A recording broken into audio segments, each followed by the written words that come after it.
A lenda do Triângulo das Bermudas é um dos poucos mistérios que ainda não conseguimos resolver.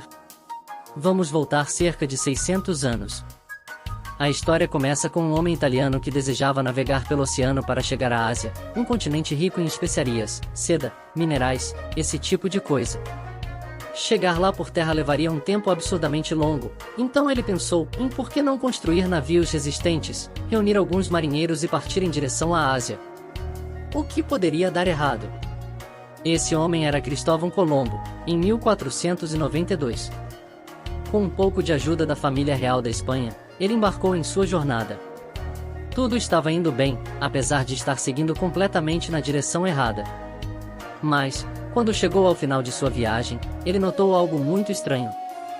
Na época, ele não sabia disso, mas estava navegando pelo infame Triângulo das Bermudas, também conhecido como BT, o ponto de não retorno, um lugar assustador entre Bermuda, Porto Rico e Flórida. Existem muitas histórias de navios, barcos e aviões desaparecendo nesse reino misterioso. Alguns foram encontrados anos depois, enquanto outros desapareceram da face da Terra, permanecendo inexplorados no fundo do oceano. Uma coisa é certa, e não temos a menor ideia do que está acontecendo lá. As pessoas têm tentado descobrir isso por anos, mas não há nada, absolutamente nada. Então, o que foi que Cristóvão Colombo viu naquela noite fatídica que o assustou tanto? De acordo com seus registros, ele viu um enorme flash no céu. Não importa o quão corajoso você seja, se estiver navegando sem ter a menor ideia de onde está e, de repente, vê um flash gigantesco bem à sua frente, você me encontraria escondido abaixo do convés, mastigando um limão ou algo assim. E isso não é o único mistério marítimo por aí, nem de longe. Já ouviu falar do Kraken, um lula gigante que pode engolir um navio inteiro? Sorte sua que isso é só imaginação. Imagine estar em um navio, vento nos cabelos, mãos nos quadris, como nos velhos filmes de piratas, quando uma lula gigante aparece sorrateiramente vinda das profundezas das águas escuras e frias. Ela enrola seus tentáculos ao redor do navio e o arrasta para o fundo do oceano. Bom que você tenha levado um bote salva-vidas. E que tal uma serpente marinha colossal perseguindo seu barco em alta velocidade, procurando um lanche para o meio do dia? Essa criatura é chamada de Leviatã, e você torce para que ela não seja real.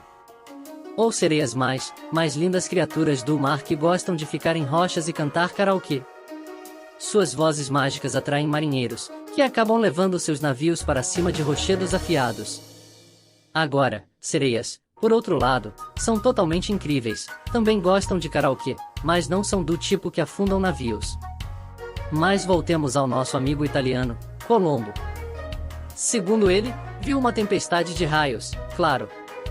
Por que ele não pensou nisso antes? Bem, eu não tenho 600 anos de idade, e eu não estava lá, como diabos eu saberia? O estranho é que ele nunca mencionou ondas enormes, chuva pesada ou ventos fortes. Apenas um único flash no céu. Talvez alguns golfinhos estivessem soltando fogos de artifício, quem sabe? Após o flash, Colombo escreveu que a agulha de sua bússola começou a se comportar de maneira estranha. Isso só fica mais estranho. Seu relato termina com uma tartaruga amigável usando óculos de sol, pulando para fora da água e empurrando os 3 navios em direção à costa, e todos saíram para comer cachorros quentes. Estou brincando, é claro. Então, o que aconteceu? Cientistas agora acreditam que tem a resposta. Rufem os tambores, um asteroide colidiu com o oceano. Caso encerrado. Mas espere, e quanto a essa coisa da bússola? O que isso tem a ver com um asteroide? Asteroides vêm em todas as formas e tamanhos, mas eles são como ovos de chocolate, as melhores partes estão dentro. Eles estão cheios de minerais e metais que valem trilhões de dólares. Os cientistas até estão tentando descobrir como pousar em um deles e minerá-lo. Mas teria que ser um muito grande, do tamanho de Rhode Island, porque as chances são de que ele teria um campo magnético em torno dele, tornando muito mais fácil pousar. Os cientistas acreditam que os campos magnéticos em torno de alguns asteroides podem durar milhões de anos. Mistério resolvido. Talvez a bússola do capitão Cristóvão Colombo tenha enlouquecido por causa de um asteroide colidindo bem na frente dele. Isso também pode explicar outros estranhos contos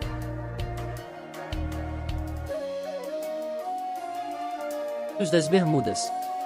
Uma dessas histórias é sobre o navio cargueiro SS Cotopaxi, que partiu do porto de Charleston, na Carolina do Sul, em 29 de novembro de 1925, com destino a Havana, Cuba, para entregar carvão. 2 dias após a partida, o Cotopaxi enviou um sinal de socorro, pois foi pego em uma forte tempestade tropical e virou de lado. O vento era muito forte e havia raios poderosos, e a chuva gradualmente encheu o porão do navio. Então, houve um brilho branco brilhante e o navio desapareceu sem deixar rastros. Mais tarde, os destroços foram encontrados no deserto de Gobi, que fica em uma parte completamente diferente do mundo. Os 32 membros da tripulação, incluindo o capitão, estavam desaparecidos. Essas histórias e mistérios do Triângulo das Bermudas continuam intrigando e fascinando as pessoas ao longo dos anos, mas agora parece que pelo menos uma parte desse enigma pode ter sido resolvida. Claro, a parte sobre o deserto de Gobi é ficção em um de seus filmes. Steven Spielberg teve a ideia de que a nave foi levada para lá por alienígenas. No entanto, na vida real, a nave nunca foi encontrada e sua tripulação realmente desapareceu. Foi oficialmente declarada desaparecida 1 mês depois, e ninguém conseguiu encontrar o naufrágio. Parece ser um caso clássico de coisas misteriosas acontecendo no Triângulo das Bermudas, mas a maioria dos mistérios é resolvida mais cedo ou mais tarde. Em 2020, a Dakota Paxi foi encontrada, e um homem chamado Michael Barnett se mudou para a Flórida para estudar naufrágios na costa. Um naufrágio em particular chamou muito sua atenção, era maior do que os outros e os moradores locais o chamavam de Bear Wreck. Estava a cerca de 40 milhas de St. Augustine, no norte da Flórida, mas ninguém nunca havia conseguido identificar o casco enferrujado. Michael começou a investigar. Ele mediu o tamanho do naufrágio e começou a pesquisar todas as informações que pôde encontrar. Ele examinou centenas de jornais antigos, registros de seguros e artefatos encontrados no naufrágio. Após centenas de horas de trabalho árduo, Michael tinha certeza de que era o Cotopaxi. No entanto, alguns anos antes, havia um rumor de que o mesmo navio havia sido encontrado na costa de Cuba. A guarda costeira encontrou o naufrágio de um navio de carga do mesmo tamanho que se parecia muito com o desaparecido em 1925. Michael estava convencido de que estavam errados. Ele se juntou a alguns jornalistas científicos e continuaram investigando. Em breve, eles descobriram algo que parecia confirmar a crença de Michael, e mergulhadores encontraram válvulas de latão com as letras SV nelas no naufrágio. Michael sugeriu que essas iniciais se referiam a Scott Valve Manufacturing Company. A sede desta empresa ficava em Michigan, não muito longe de onde o Cotopaxi havia sido construído. A empresa provavelmente fornecia peças para o Cotopaxi, e assim o mistério parecia estar resolvido. O Bear Wreck era realmente o navio de carga desaparecido. No entanto, Michael ainda precisava descobrir por que o navio afundou. Ele encontrou o depoimento do carpinteiro do navio entre alguns papéis antigos. O carpinteiro afirmou que as escotilhas que cobriam o carvão no navio estavam em péssimas condições antes do naufrágio. O reparo das coberturas não foi concluído antes da tripulação receber a ordem de navegar para Cuba. Portanto, se as coberturas das escotilhas ainda estivessem danificadas durante a viagem, a água poderia facilmente ter entrado a bordo e provavelmente inundou o navio durante a tempestade tropical. Essa foi a verdadeira razão pela qual o Cotopaxi afundou. Não havia realmente nada de misterioso nisso, foi apenas um erro cometido por pessoas comuns. Mas esse é apenas um exemplo entre dezenas ou até centenas de casos em que navios e aviões desapareceram no Triângulo das Bermudas. Ainda não conseguimos explicar alguns desses incidentes, parece que realmente há algo estranho acontecendo lá. Um desses eventos estranhos aconteceu em 1948, quando um jato de passageiros que ia de San Juan, Porto Rico, para Miami desapareceu na mesma área que o Cotopaxi.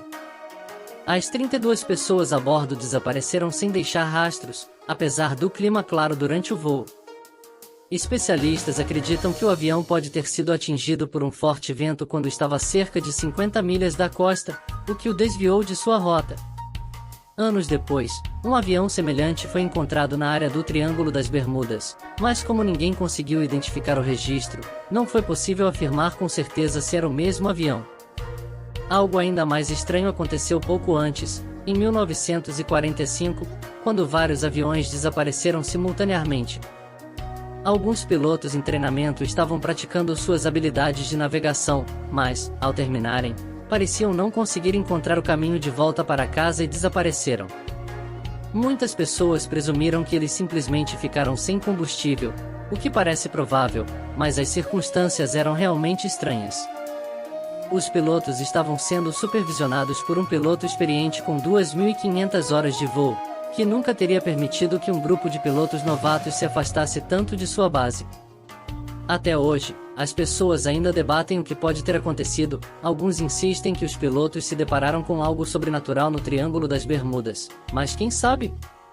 Em 1970, algo incomum aconteceu com o avião Beechcraft Bonanza monomotor, pilotado por Bruce Gernon, que levava seu pai e um parceiro de negócios de Andrews Island, nas Bahamas, para a costa da Flórida. Eles voavam dentro da área famosa do Triângulo das Bermudas, um polígono sinistro conhecido por engolir misteriosamente mais de 2.000 navios e 200 aeronaves ao longo dos séculos. Durante esse voo, algo estranho começou a acontecer quando o avião estava a cerca de 1.000 pés de altitude. Bruce percebeu uma pequena nuvem à frente, mas ela começou a crescer, não porque o avião estava se aproximando, mas porque a nuvem estava crescendo rapidamente enquanto eles voavam em direção a ela. Na verdade, ficando cada vez maior em tamanho, Bruce teve que voar através dele e saiu pelo outro lado ileso. Outra nuvem misteriosa apareceu a 11.500 pés, essa era enorme e Bruce não teve outra escolha senão voar através dela também. Ele concentrou-se, respirou fundo e lá foram eles. Nesse momento, ficou escuro como a noite ao redor da aeronave, sem um único raio de sol atravessando, mas isso não era uma nuvem de tempestade e não estava chovendo. Bruce começou a se preocupar e então, de repente, ele viu flashes de luz branca. Eles apareciam e desapareciam rapidamente como raios, mas esse piloto sabia que certamente não era um raio. Os flashes eram tão brilhantes que iluminavam todo o espaço ao redor deles.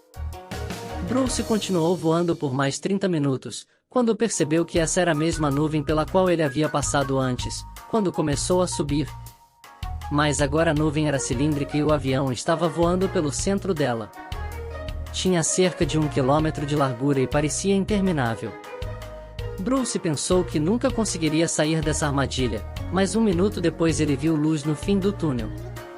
Ele manteve o manche reto à frente e quase saiu desse pesadelo, mas de repente coisas inexplicáveis começaram a acontecer novamente. As paredes do túnel de nuvens começaram a estreitar, fechando-se sobre o avião. Os instrumentos de navegação começaram a falhar, a bússola girava sozinha no sentido anti-horário, os instrumentos eletrônicos estavam todos com mau funcionamento. Era como se o avião estivesse sendo operado por algo ou estivesse se movendo dentro de algum tipo de corrente. Todas as tentativas de Bruce de retomar o controle foram em vão. Ele continuou voando através desse túnel, determinado a sair disso e viver para contar a história. As paredes continuavam estreitando, cada vez menores, formando um vórtice. Bruce estava ficando sem tempo e precisava sair dali rápido. Os próximos 20 segundos foram os mais intensos de sua vida, mas então ele saiu dessa armadilha nebulosa. Como Bruce descreveu mais tarde, ele se sentiu sem peso por 5 segundos, enquanto seu avião saía do túnel. As nuvens se dispersaram e agora a aeronave estava em um nevoeiro acinzentado. Ele soltou um suspiro de alívio. Imediatamente, ele pegou o rádio e entrou em contato com o controle de solo. Bruce queria que eles determinassem sua localização, mas quando o despachante olhou para a tela verde, seu rosto se contorceu de confusão. O avião de Bruce não estava no radar, era como se estivesse invisível. Mas então o despachante disse que a aeronave já estava no espaço aéreo de Miami. Bruce ficou completamente chocado com essa informação, simplesmente não podia ser verdade. A distância que a aeronave deveria percorrer era cerca de 250 milhas. Lembre-se de que toda a viagem normalmente levava cerca de 90 minutos, mas desta vez levou apenas 47 minutos para chegar ao destino. Esse modelo de aeronave só pode voar a cerca de 180 milhas por hora. Faça as contas e qualquer um entenderia que isso era fisicamente impossível. O despachante deve ter cometido um erro, Mas quando as nuvens se dissiparam, Bruce viu que realmente estava sobre Miami. O avião pousou em segurança e era hora de tentar resolver esse mistério.